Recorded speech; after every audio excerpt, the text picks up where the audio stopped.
وايه الشال القمر ده؟ الحمد لله. ايه الحاجات الجميله؟ انت كده هتغطي عليا في العيد بتقول لكم بصوا الترتر اللي في العبايه تحفه. الحمد لله. انت كده هتغطي على الكل بقى في العيد ميلاد. ده رضا من ربنا. السلام عليكم، ازيكم عاملين ايه؟ يا رب تكونوا بخير. وحشتوني وحشتوني وحشتوني. النهارده جايه لكم بيوم جديد وفيديو جديد. والنهارده عايزه اقول لكم يوم مميز جدا جدا وبجد تحفه. عايزه بس لايكات كتير قبل لما نبدا الفيديو، واشتركوا معايا في القناه وفعلوا الجرس على الكل عشان يجيلكم اشعارات بالفيديوهات الجديده. بصوا، اول حاجه انا داخله معاكم في الشغل على طول علشان مفيش وقت يا جماعه. النهارده بجد انا وراي حاجات كتير قوي ولازم ان انا الحق اخلص قبل الناس ما توصل العيد ميلاد. وبعمل كل حاجة لوحدي زي ما انتوا شايفين. ربنا يعني يقويني كده ويقدرني ان انا اخلص كل حاجة على اكمل وجه باذن الله. فاول حاجة كده بدأت اعملها، كنت بحمر كفتة الرز اللي انا كنت مصبعاها معاكم امبارح، لان عمته كانت في الطريق. احمد بقى راح يجيبها، بس مدحت قال ان هو وراه حاجات يعني النهارده هيعملها وهيجي ايه بكره على طول. يعني انا بصور لكم ده ليله العيد ميلاد، يعني بعد ما قفلت معاكم الفيديو الخميس بالليل، فقال لاحمد ايه انا هاجيلكم بعد الصلاه على طول ان شاء الله.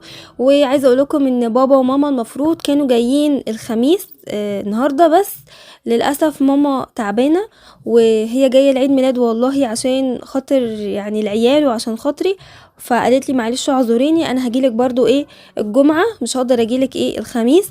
فربنا يا رب يشفيها يا رب ويعافيها ويديها الصحه. فانا بقى قررت ان انا هعمل كل حاجه لوحدي كده واعتمد على نفسي وان شاء الله ربنا يقويني ويقدرني. زي ما بقول لكم رجلي يعني ايه مش احسن حاجه، فبحاول اعمل شويه واريح شويه وهي مشيت الحمد لله. المهم دلوقتي عملت بقى الرز بالشعرية، ودلوقتي بعمل الصلصة بتاعة كفتة الرز. حمرت كده التومة وضربت الطماطم في الكبة ونزلت بقى على التومة، ودلوقتي حطيت بقى الملح والفلفل، وبحب احط رشة كده من السكر بتخلي طعم الصلصة حلو قوي وكمان مش بيبقى فيها حموضة.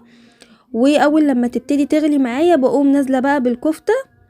شايفين بقى يا جماعة الكفتة كشت شوية ازاي؟ عشان كده انا بحب ان انا اعملها طويلة علشان بعد لما تتحط في الصلصة كمان هتكش اكتر من كده. انا بقى بحب اعمل مع كفتة الرز بطاطس، يعني بحب اقطع مكعبات كده بطاطس واحطها بتستوي معاها في قلب الصلصة، بيبقى طعمها تحفة جدا جدا.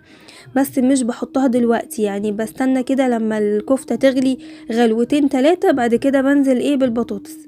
هنا بقى كنت ببص على الرز لقيته محتاج شوية مية فزودتله وهديت عليه بقى النار خالص.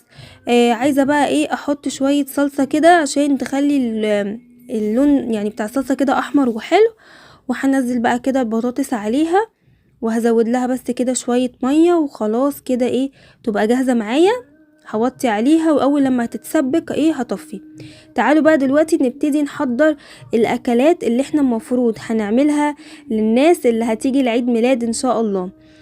بصوا انا مش هعمل محشي ليه؟ لان انا طبعا مش قادرة، يعني زي ما انتم شايفين انا حالتي يعني ايه ماشية برجل ورجل فطبعا المحشي هيكون صعب جدا بالنسبة لي، غلبة وبياخد وقت ومجهود ومواعين وبصراحة يعني مش كل عزومة هعمل محشي، يعني ايه تغيير بقى شوية. فتعالوا نشوف هنعمل ايه مع بعض. قررت ان انا اعمل حاجة كل الناس بتحبها وفي نفس الوقت تكون سهلة وما تاخدش وقت معايا ولا مواعين كتير. فطلعت بقى حوالي 2 كيلو من البصل، واول بقى ما الزيت سخن معايا نزلت بقى ايه بالبصل ياخد له بس ايه تشويحة كده. انا عايزاه يصفر مش اكتر عشان انا دلوقتي هعمل عصاج لحمة مفرومة. بصوا انا بعد تفكير طويل جدا قررت ان انا هعمل صينيتين كبار كده مكرونة بشاميل، وهعمل صينية برضو صاج كده كبير جلاش باللحمة المفرومة، وهعمل فراخ مشوية. خلاص الاكله دي مفيش حد ما بيحبهاش، سواء المكرونه البشاميل او الجلاش او الفراخ المشويه كلنا بنحبها. وفي نفس الوقت انا مش هتعب جامد ايه في الاكل ده. بالنسبه للفراخ المشويه طبعا ايه انا مش هشويها في البيت لان انا جايبه كميه فراخ ما شاء الله كبيره، عشان ايه في افراد كتير يعني وكده. فانا الراجل اللي بيشوي تحتيه، يعني زي ما قلت لكم كتير قبل كده، لما بعوز اعمل فراخ مشويه بنزل له الفرخه وبياخد عليها مش عارفه 20 جنيه ولا 30 جنيه، 30 تقريبا، 30 او 40 كمان. وبيشوها لي حلوة قوي. فانا عملت كده، جبت كمية الفراخ كلها وقطعتها وهبعتها بقى بكرة بإذن الله، احمد يوديها له ويشويها، وبقول له كمان على الساعة اللي انا عاوزاها فيها، يعني مثلا اقول له خلصها لي الساعة 4 الساعة 5، فكده انا شلت من عليا صنف كامل. فالحمد لله كده انا مش هعمل النهاردة غير البشاميل والجلاش. وطبعا قبل العزومة مثلا او قبل الغدا بساعتين 3 احمد هيخش بقى يعمل لنا السلطة المتينة بتاعته. هو متخصص في السلطات زي ما انتوا عارفين، فكده هتبقى اكلة 100 ان شاء الله وتعجب الناس كلها، وبألف هنا وشفا يا رب على اللي هياكل. وببقى مبسوطة وسعيدة، يعني زي ما قلتلكوا انا دايما محدش بيجيلي كتير، فلما حد بيجيلي ببقى بصوا يعني انا واقفة على قد ما والله كانت رجلي وجعاني، بس على قد ما كنت مبسوطة ان انا يعني بحب بيتي كده دايما يبقى فيه ناس وفيه لمة، واجمع الحبايب كده، وربنا يا رب ما يفرقنا ابدا، ودايما نبقى متجمعين كده على خير وفي خير بإذن الله. زي ما انتوا شايفين كده كنت جايبة 2 كيلو من اللبن، حطيتهم بقى يفكوا كده على النار ويغلوا. وهنا كنت خلاص عصقت اللحمة، كنت جايبة حوالي 1.5 كيلو لحمة مفرومة. حطيت عليهم طبعا ملح وفلفل وبهارات لحمة، وكمان معلقتين من الصلصة، وسبتهم بقى يتشوحوا. هنا بقى فضلت واقفة على اللبن، بصوا شايفين انا واقفه له ازاي، علشان لو اديت له ظهري انا عارفة ان هو هيغلي في ثواني وهيبهدل لي البوتاجاز، وانا كنت لسه غاسله البوتاجاز، ويعني ما عنديش ادنى استعداد ان هو يتبهدل بصراحة. فالحمد لله لحقته وطفيت عليه قبل لما يفور. كده خلاص العصاق بتاعي كان خلص، وحطيت المية اللي انا هسلق فيها المكرونة. تعالوا بقى دلوقتي نبتدي نعمل مع بعض الصينية بتاعه الجلاش. طبعا اخترت ان انا اعمل في الصاجة الكبيرة دي، عشان ما اعملش بقى صواني كتير وبتاع، يبقى هي صاجة واحدة واقطع منها. الصاجة ديت بتاخد معايا لفتين من الجلاش. بصوا بقى اسهل طريقة في الحياة بتعملي بيها جلاش، بصوا ما بتاخدش معايا 5 دقايق على بعض يا جماعة. ليه؟ لان انا مش بمسك رق واقعد ادهنه سمنة وزبدة والكلام ده، لا زمان كنت بعمل كده. دلوقتي بقيت بعمل الجلاش كله حتة واحدة، واحط الحشوة في النص، بعد كده احط الجزء التاني من فوق، وبعد لما اقطع الجلاش كده مربعات ببتدي بقى ان انا انزل عليه بالسمنة السايحة، تقوم السمنة داخلة في الجلاش كله من جوه. يعني بصوا ولا بتعب بقى ولا بقعد اجيب فرشة وادهن. يعني مين يا جماعة هيقعد يدهن كل رقات الجلاش دي؟ دول لفتين جلاش يعني كمية ما شاء الله. فالطريقة دي بصراحة بتسهل عليا كتير جدا، وعايزة اقول لكم انه بيطلع في الاخر تحفة جميل جدا. يعني اول حاجة بتخلص على السفرة هي صينية الجلاش دي. كده خلاص فردت اللفة الاولانية، وحاولت ان انا اسويه بحيث ان ما تبقاش حتة خفيفة وحتة تقيلة. يعني جبت المقص وبدأت ابص لو لقيت الحتة ديت فيها رقات اكتر من التانية، بقوم شايلة من هنا وحاطة من هنا، علشان كله يطلع يعني نفس السمك، ما يبقاش حتة عالية وحتة واطية. جبت بقى كده العصاق بتاعي وبدأت اوزعه كده زي ما انتوا شايفين. ريحة العصاق كانت قلب البيت بجد، يعني كانت جميلة جدا. بهارات اللحمة دي يا جماعة ما بستغنش عنها، بجيبها من عند العطار، بحط معلقة صغيرة خالص في قلب اللحمة المفرومة كده وهي بتتعصق، بتديلها ريحة حلوة قوي. معلقتين الصلصة كمان عايزة اقولكم بيفرقوا جدا في الطعم. خلاص كده هبتدي بقى انزل بالرق التاني اهو. وعايزه اقول لكم الصاج ما شاء الله يعني كبير مش صغير، فان شاء الله يكفي. وكمان ان انا هعمل صينيتين كبار مكرونه بشاميل، والفراخ برضو مكتره في الكميه، وقلت لو فاضت مش مشكله، اهم حاجه ان الناس تقوم شبعانه.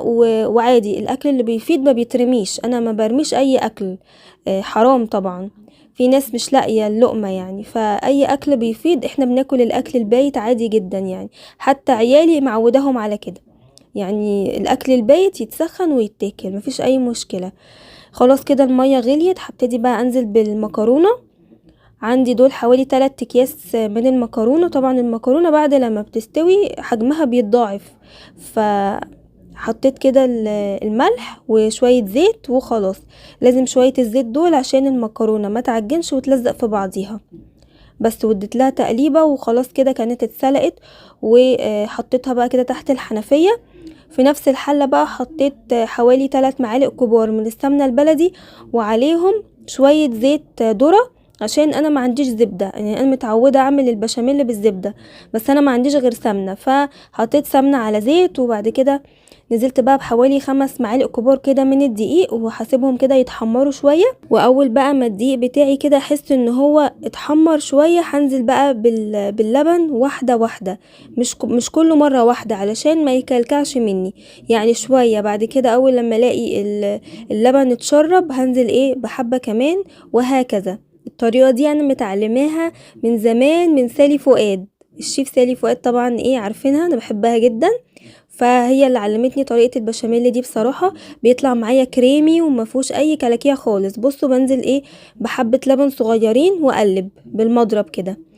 اول لما يتشرب انزل بشوية كمان، وهكذا. بصوا بقى في الاخر هيطلع كريمي وتحفة ومفهوش اي كلكيعة واحدة. انا كان عندي على فكرة خلطة البشاميل الجاهزة اللي هي بالجبنة، بس مرضتش اعملها، قلت يمكن مفيش حد يعني يكون بيحبها. يعني انتوا عارفين بقى عمته جاية وناس كده كتير، انتوا عارفين بقى الناس بتوع زمان دول ملهمش بقى في الاختراعات الجديدة دي، بيحبوا الاكل بالطريقة بتاعته الاصلية. فانا حبيت اعمل البشاميل بالطريقة التقليدية العادية بتاعتنا خالص. تمام. حطيت بقى كده شوية ملح وشوية فلفل، وكمان في جزئية ما صورتهاش، زودت شوية شوربة لحمة. انا لما بيتبقى عندي شوربة فراخ او لحمة ما برميهاش، بشيلها كده في كيس او في علبة وفي الفريزر. بتنفعني بقى لو عايزة اسقي محشي، لو عايزة اعمل للعيال شوية لسان عصفور، لو عايزة اعمل بشاميل، حاجة زي كده. فشوربة اللحمة دي بتبقى طعمها جميل قوي في البشاميل. يعني بحط حوالي كوباية واحدة على الكمية دي كلها. دلوقتي بقى جبت الصواني بتاعتي، دول اكبر صواني موجودة عندي، فان شاء الله الكمية تطلع كويسة. نزلت بقى كده بحبة مكرونة وعليهم حبة من البشاميل. لازم يا جماعة الحركة دي علشان البشاميل المكرونة تشرب منه كده، ما يبقاش المكرونة مسلوقة كده ومش هيبقى ليها طعم. انما الطريقة دي كده الاتنين بيبقوا شاربين من بعض، والمكرونة بيبقى طعمها خطير بجد. انا كنت بعملها بنفسي، يعني كنت واقفة بعملها بمزاج، عشان انا كان نفسي فيها. يعني مش بس عشان هي سهلة وما بتاخدش معايا وقت، لا، عشان انا بصراحة كان بالي كتير جدا ما عملتهاش وكان نفسي فيها. وكمان عشان عارفة ان كله بيحبها، يعني بالذات عمته اللي هي حماتي، يعني بتحبها جدا وبتحبها كمان من ايدي. فقلت بقى اعملها لهم. خلاص كده سويت المكرونة كويس، هبتدي بقى انزل دلوقتي باللحمة المفرومة. وعايزه اقول لكم ان ما شاء الله الكميه طلعت حلوه جدا. كنت خايفه ما تكفيش، بس الحمد لله طلعت حلوه. هساوي بقى كده اللحمه. وكل ده عايزه اقول لكم ان هما كانوا في الطريق، وانا الحمد لله كنت مخلصه الاكل، الكفته والرز وكل حاجه كانت خلصت. عرفت بقى هما اتاخروا ليه لما جم بقى، لقيت عمته جايبه معاها حاجات مش عارفه ليه، والله كلفت نفسها كده. هوريكم دلوقتي جابت خلاص كده اللحمة اهي تمام. هنزل بقى دلوقتي بالطبقة التانية من المكرونة. وعايزة اقول لكم بقى ان حصلت حتة مفاجأة دلوقتي، بس الحمد لله. يعني لحقت نفسي، الحمد لله لحقت نفسي. هتشوفوا دلوقتي ايه اللي حصل. نزلت بقى كده بالطبقة التانية من المكرونة، ومحدش يقولي في التعليقات المكرونة مش كتير، لا يا جماعة احنا بنحب المكرونة كده، يعني دي كميتها كده مناسبة جدا جدا. يعني ما بنحبش ان انتي تبقي حاسه انك بتاكلي مكرونه بس، لا، البشاميل يكون كتير واللحمه كتير، ومكرونه تكون كميتها مظبوطه، يعني ما تبقاش مغطيه على طعم الحاجات التانية. بصوا بقى اللي حصل وانا بصب البشاميل ما كفاش معايا. بصوا شايفين، مع اني حاطه 2 كيلو لبن، بس طبعا بعد لما بتحطي الدقيق وكده والبشاميل بيتقل، بتبصي تلاقي الكميه قلت. فانا حمدت ربنا ان انا الحمد لله كان عندي علبة لبن مقفولة في التلاجة. لو ما كانش عندي لبن صراحة ما كنتش عارفة ايه هتصرف ازاي، كنت هستنى بقى لما احمد يجي وبعد كده ينزل تاني يجيب لي، وانا كنت عايزة انجز بصراحة واخلص قبل ما عمته تيجي علشان اقعد معاها. يعني مش معقول الست هتبقى جايالي المشوار ده كله وانا اسيبها واقف في المطبخ.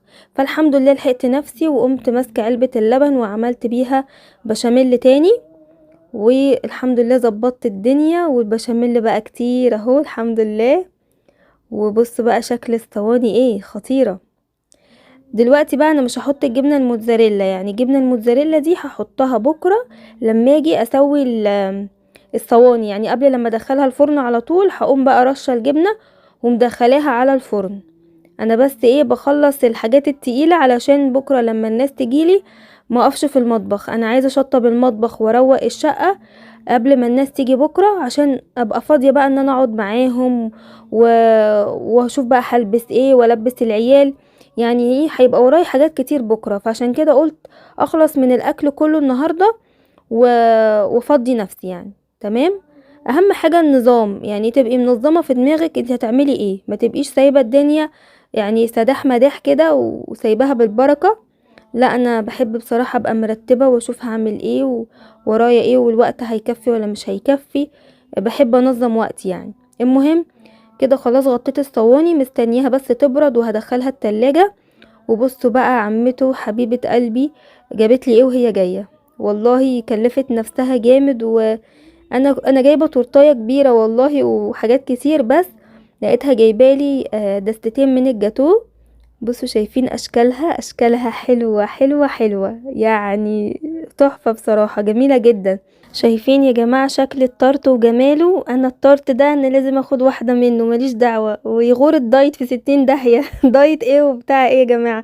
واتفاجئت كمان ان هي جايبة طبقين كده من الحلويات الشرقية، جايبة بقى يا جماعة بسبوسة وكنافة وبقلاوة ولقمة القاضي اللي هي الزلابية، وكمان بلح الشام ومشبك، وبصراحة تشكيلة حلوة جدا. بصراحة احمد قال لي هو اللي نقل الجاتو دوت، فقلت له بجد تسلم ذوقك يعني. الجاتو شكله جميل قوي. ده من نفس المكان اللي انا جبت منه التورته. هنا انا ما كنتش قادره امسك نفسي بصراحه وخدت لي واحده بلح الشام، لان انا من عشاق بلح الشام بحبه جدا يعني بشوفه كده مش بقدر اقاومه. فخدت لي واحده بقى وشلت بقى العلب ديت في التلاجة لحد بقى تاني يوم باذن الله. عمته يا جماعه عجبها الترابيزه قوي قوي قوي قوي وهتسلم عليكم عامله ايه؟ نورتيني وشرفتيني، والعيد ميلاد هيبقى حلو بوجودك ان شاء الله. ونورتي مطبخي المتواضع. ايه رايك؟ بتقولي حلوه قوي وصغيره وكيوته. شكلها جميل جميل قوي قوي قوي. بس انتي ايه الشياكه دي؟ الحمد لله. ايه الاناقه دي؟ لسه يا جماعه بقول لها لفه الطرحه كده احلى بكتير. صح يا جماعه؟ اكتبوا لنا تحت في التعليقات الحمد لله. ايه رايكم في لفه الطرحه وايه الشال القمر ده. الحمد لله. ايه الحاجات الجميله. انت كده هتغطي عليا في العيد ميلاد بتقول لكم بصوا الترتر اللي في العبايه تحفه انت كده هتغطي على الكل بقى في العيد ميلاد. ده رضا من ربنا. كل سنة وانت طيبة. تعالي اقعدي كده جربي كده اقعدي يا رب يخليك. اقعدي كده. بصوا بعمل دلوقتي الشاي بلبن علشان ايه لسه واكلين وهنشرب بقى الشاي. بس هو ايه قعدته ناشفه شويه لا خشبها حلو. الخشب حلو بس التنجيد بتاع الكراسي مش ايه مش قوي يعني. لا حلو. ناشفة. ناشفه شويه. لا بس حلو يستحمل. مش اي شكل. انا قلت ايه مثلا لو بعمل محشي اجي اقعد المفرش. ايه رايك في الستاره؟ حلوه. نفس القماشه خدتها عملتها. طب مش صغيره ما هي جايه بالظبط. لا بصي في حته شايفه الالموتيل ده باين المفروض كان يبقى تحت لحد تحت. بس الناس قالوا لي كده احسن عشان الميه ما تجيش على الستاره تبلها. ايوه صح. خليها كده احسن، فانا هخليها بقى زي ما قالوا لي. جميله بجد والله. ومش احسن من البيضه. احسن من الساده خالص. يعني التانية كانت ساده خالص كده ومش مش بتمنع الشمس. لا جميله جميله. عجبتني قوي وعجبني الترابيزه عشان لما نيجي نعمل محشي انا وانتي تقعدي هنا وانا اقعد هنا ونقعد نلف المحشي على الترابيزه. خلاص بقى عمتك ما بقاش ليها للمحشي خلاص. لا يا عمته ربنا يديكي الصحه. لا لا ده انتي الحمد لله. اللي علمتي العيله كلها المحشي. بس الحمد لله ربنا يحسن ختامنا على خير. ربنا يديك الصحه الحمد وطولة لله. العمر يا رب. اللفت ده ايوه بصوا يا جماعه عايزه اوريكم حاجه. بصوا عمته استاذه كمان مش في المحشي لا في المخللات. يعني بصوا عملت لي البرطمان ده عشان عارفه ان انا بحب المخلل بتاعها والله هنخلي القرنبيط كمان. وجابت لي الجاتو والحلويات وكلفت نفسها والله العظيم. كانش له لزوم والله يا عمته كل الحاجات دي بجد. انت كفايه وجودك والله العظيم. ربنا يكرمك يا رب. ربنا يبارك لك يا رب ويديك الصحه يا رب كده ويخلي لهم عيالهم. امين يا رب. وانتي طيبه يا عمته. يا رب ما تحرم منهم ابدا. ويا رب كده يبقى يوم سعيد وننبسط ان شاء الله بكره. كل اللي بيسلم عليا وكل اللي يحبني ربنا ان شاء الله هيدعمه وربنا هيديله باذن الله. امين يا رب. امين يا رب العالمين. ان شاء امين الله. يا رب يا عمتي. يا رب يخلي لكم اولادكم. نورتيني وشرفتيني انسى بوجودك وبعدين. ومبسوطه والله العظيم مش عشان تصوير بجد بجد انا مبسوطه ربنا والله لما بلاقي الناس كده بتجيلي اللهم صل على النبي. عشان لسه بقول لهم انا ما حدش بيجيلي خالص ما بصدق حد يزورني كده ويعمل لي حس في البيت على طول قاعده لوحدي على طول. معاكي ولادك وجوزك ربنا يخليهم طبعا بس الاهل واللمه بيبقى حاجه تانية فاهمه. ربنا يخليهم لك يا رب. انتي بقى تعالي مش لازم تستني مناسبات عشان تجيلي يعني. ان شاء الله نيجي ان شاء الله في المناسبات كمان. ماشي يا عم. اللهم صل على النبي. نعمل بقى دلوقتي الشاي بلبن وهنقعد بقى نتفرج على فيديوهاتي عشان ما بتفرجش بقى عشان ما بتشوفهاش فقالت لي عايزه اشوف الفيديوهات اللي فاتتني. والفول ده يا جماعه بصوا ده نقعاه من الصبح. بسأل عمته دلوقتي بقول لها اكيد بتعرفي تدمسي الفول. قالت لي هعمله لك بكره. فان شاء الله بكره نعمله مع بعض عشان نفطر بيه. مش احنا هنلحق نفطر بيه بكره ان شاء الله ولا ما يستويش؟ لو عملتي كده النهارده بالليل اعمله. طيب الصبح تقومي تلاقيه معمول. خلاص ماشي عمته تعمله لنا دلوقتي بس نشرب الشاي الاول. شويه عدس كده اصفر وبيضاي. هلملم بقى انا الحاجات دي كده مع نفسي واعمل الشاي بلبن ونكمل مع بعض. وهنا بقى عمته دخلت معايا علشان نعمل مع بعض الفول. هنا خلاص شطفته بقى من المية اللي كان منقوع فيها وزودت عليه مية تاني نظيفة. هعمله بقى بطريقتها. يعني بصوا هي واقفة بتقولي حطي كذا وحطي كذا فدي طريقة عمته. قالت لي هاتي قطاية واحدة وقطعيها كده على 4 وحطيها. وبعدين قالت لي لو عندك عدس اصفر حطي. قلت لها لا ما عنديش عدس اصفر خلص يعني. فقالت لي مش مشكلة حطي عدس بجبة. فقالت لي حطي الكمية ديت. حطيتها وطبعا غسلتها الاول بس كده. قعدت اسالها بتحطي بصل؟ قالت لي لا. طب بتحطي كاري او كركم؟ قالت لي لا لا لا ما بحطش اي حاجه خالص بحط بس معلقه صغيره من السكر. قلت لها طب السكر دوت يعني فايدته ايه؟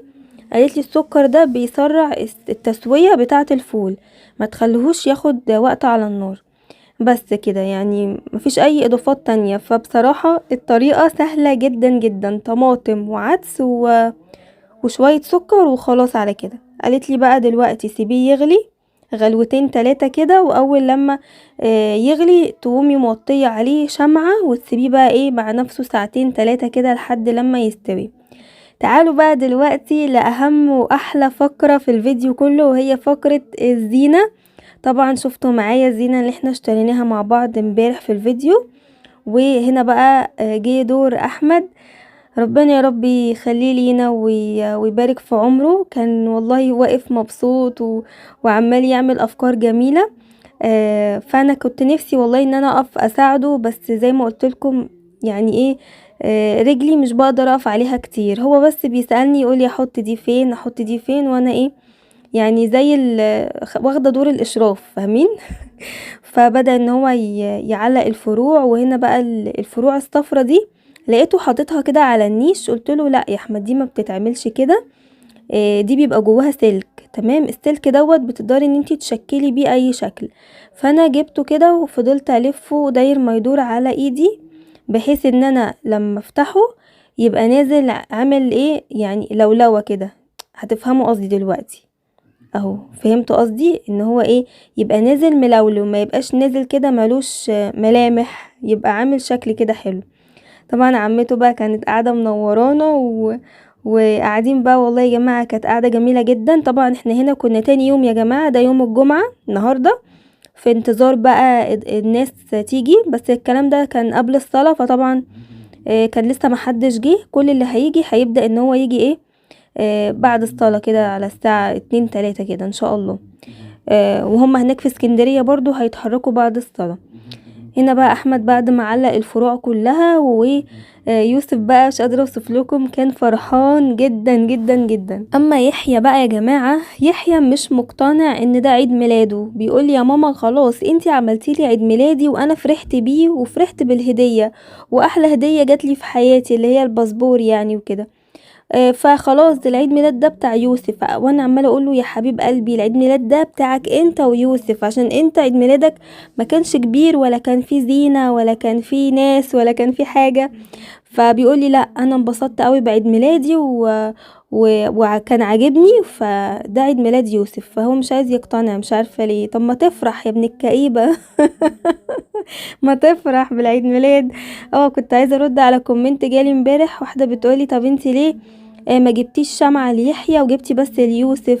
عشان يا حبيبة قلبي انا محتفظة بالشمعة بتاعت يحيى من العيد ميلاد، يعني هو كان لسه في شهر 10 من شهرين، فكنت جايباله رقم 9، فالحمد لله هو سليم زي ما هو، فشايلاه في الدرج بتاع البوفيه، وهطلعه بقى النهاردة بإذن الله.